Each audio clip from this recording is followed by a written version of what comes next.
adalah sejumlah hal yang termasuk dalam data pribadi kita. Mulai dari nama lengkap kita, lalu nomor handphone, alamat lengkap, emergency contact yang menunjukkan bahwa orang tersebut merupakan kerabat dari kita, lalu kartu keluarga dan KTP baik nomornya maupun fotonya atau scan-nya.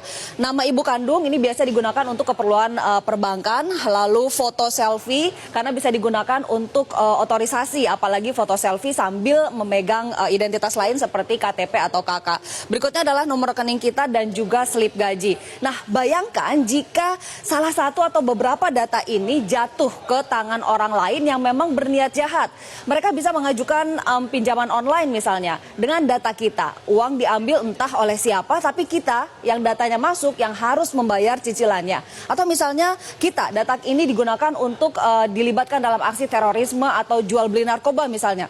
Amit-amit jangan sampai terjadi. Tapi data pribadi yang bocor ke pihak ketiga bahkan diperjualbelikan adalah fakta. Apa dasarnya mengatakan bahwa kebocoran ini adalah fakta?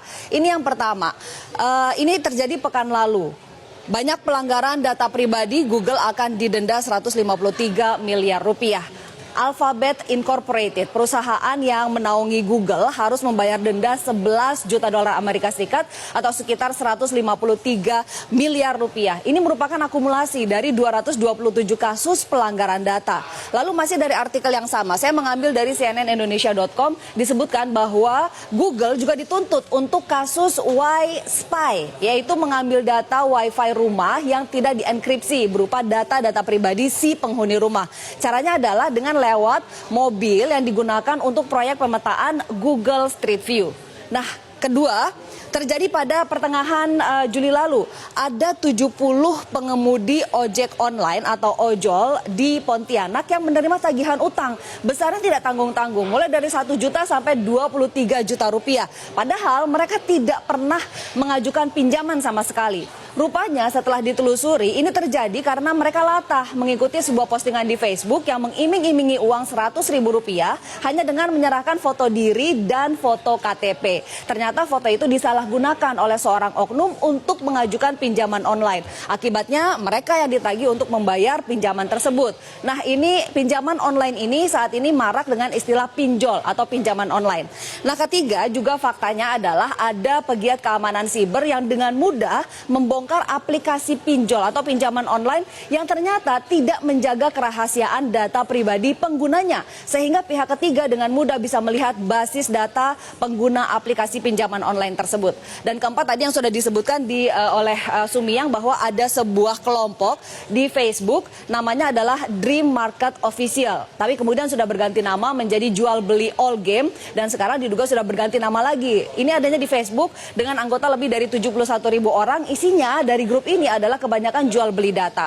Nah, sejumlah pengamat keamanan siber sudah membenarkan bahwa grup ini ada dan sudah dilaporkan ke Facebook dan juga Polri untuk ditindaklanjuti. Kok bisa sih data pribadi kita bocor? Ini ada sejumlah penyebabnya. Yang sedang marak adalah akibat pengelola aplikasi pinjaman online yang ternyata tidak mengelola data dengan baik dan aman sehingga mudah diretas. Ini terjadi akibat menjamurnya aplikasi fintech atau financial technology. Meski sebetulnya pinjaman online ini hanyalah sebagian kecil dari financial technology dan pinjol atau pinjaman online bukan fintech. Fintech menjamur, pinjol menjamur, tapi ternyata pengelola menggunakan aplikasi template, tidak membangun aplikasi sendiri. Sehingga kalau satu bisa diretas, maka yang lainnya tinggal menunggu waktu saja. Yang kedua penyebabnya adalah karena kecerobohan kita sendiri mengakses email, file, foto, dokumen yang tidak jelas secara sembarangan. Akibatnya data kita bisa ditambang di sana. Yang ketiga adalah dari penelitian Kaspersky yang menyebutkan bahwa penyebab lainnya ada di perusahaan, yaitu ada kecerobohan menyimpan data pribadi karyawan. Seperti misalnya ada keterangan pribadi, ada rincian pembayaran, gaji, bonus, tunjangan, dan lainnya, juga termasuk kode otorisasi di tempat-tempat yang sulit dikendalikan. Seperti misalnya di cloud, di folder bersama, atau pada saat transfer file. Ini merupakan tempat-tempat atau saat-saat yang rawan data itu bisa diambil atau diretas. Nah, penyebab lainnya ada juga oknum dalam perusahaan yang memang sengaja mengumpulkan data dan menjualnya. Seperti misalnya oknum di perbankan, bahkan di tempat karaoke, karena ada data kita di sana. Oknum pengiriman barang di perusahaan pengiriman barang, e-commerce, bahkan operator telepon. Termasuk hati-hati kupon-kupon bekas undian di mana terdapat data pribadi Anda itu juga bisa diperjualbelikan. Lalu apa sih yang bisa kita lakukan untuk melindungi data pribadi kita? Ombudsman Republik Indonesia sudah memperingatkan agar kita berhati-hati memberikan data pribadi kepada perusahaan yang mewajibkan mengisi data dengan super lengkap. Kita harus kritis untuk melihat seberapa perlu kita memberikan data tersebut. Jangan memberikan data berlebih yang ternyata tidak relevan dengan jasa yang diberikan. Ini kita harus hati-hati memberikan data pribadi. Nah, ini juga berlaku untuk setiap aplikasi yang kita unduh di ponsel. Kritislah dengan permintaan akses ponsel kita. Misalnya aplikasi musik, tapi ingin dapat akses untuk ke kontak, bahkan ke file telepon, ke file foto, file video kita, itu kan tidak ada hubungannya. Nah, jika memang aplikasi tersebut meminta akses terlalu banyak, tinggalkan saja, jangan diunduh. Berikutnya, kita harus bersih-bersih digital secara reguler. Menghapus item-item yang sudah tidak digunakan lagi dari inbox email, juga file-file yang usang harus kita hapus dari perangkat keras kita. Dan kita juga harus melakukan pemeriksaan dan pengaturan keamanan email dan juga akun-akun medsos kita, Facebook, Twitter, Instagram, semua. Secara reguler, kita gunakan password yang rumit dan ganti secara berkala. Jangan sembarangan login ke situs-situs yang tidak jelas seperti misalnya situs kencan online dengan menggunakan alamat email yang terhubung dengan layanan perbankan. Ini sangat berbahaya. Dan yang ketiga adalah sebisa mungkin jangan unggah, scan, atau foto online. Foto selfie kita sekali lagi bisa digunakan untuk memberikan otorisasi. Apalagi foto selfie sambil memegang identitas lain seperti KTP. Demikian juga dengan kartu identitas, KTP, KK, dokumen penagihan, termasuk tiket perjalanan, jangan pernah diunggah ke online.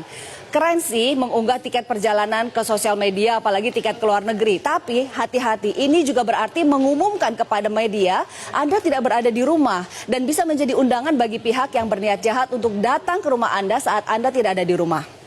Yang kedua, yang berikutnya adalah perusahaan perlu menumbuhkan budaya peduli bisnis dan keamanan. Perlu ada edukasi bagaimana peran karyawan dan juga langkah-langkah yang perlu diambil untuk menjaga keamanan data perusahaan. Sehingga sumber kebocoran, jika memang berasal dari perusahaan, itu sudah ditutup sumbernya.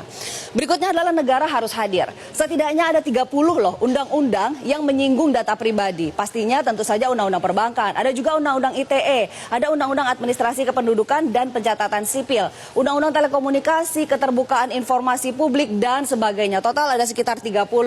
Kominfo juga tengah memprakarsai untuk dibuatnya undang-undang perlindungan data pribadi. Nah, sekarang tinggal bagaimana implementasi dari puluhan undang-undang yang sudah ada ini. Adakah aturan turunannya yang bisa menjadi petunjuk teknis atau juknis dan juga juklak aparat di lapangan? Ada enggak? Yang kedua, apakah aturan-aturan ini update dengan perkembangan teknologi saat ini? Lalu bagaimana dengan pinjaman online? Jika kita betul-betul membutuhkan, apa yang harus diperhatikan? Yang pertama, jika memang ingin menggunakan jasa pinjaman online, pastikan bahwa pinjaman online tersebut terdaftar di OJK. Karena tidak semua aplikasi pinjaman online terdaftar dan berada dalam pengawasan OJK. Jika Anda menemukan ada pinjaman online ilegal, Anda harus proaktif dan melaporkannya ke pihak keamanan dan juga OJK. Berikutnya harus teliti dengan syarat dan ketentuan yang ada dalam aplikasi. Biasanya memang lazim ditemui bahwa syarat dan ketentuan ini ditulis dengan font yang kecil dan kontennya banyak sekali. Dalam satu lembar itu banyak sekali yang harus dibaca. Tapi demi keamanan dan perlindungan diri, kita harus teliti membacanya. Tidak sedikit aplikasi yang bahkan mengiming-imingi bonus atau tambahan limit jika pengguna memberi akses ke berbagai data dan berbagai aplikasi yang ada di ponsel. Tujuannya apalagi kalau bukan menambang data pribadi kita dan yang ada di kontak kita.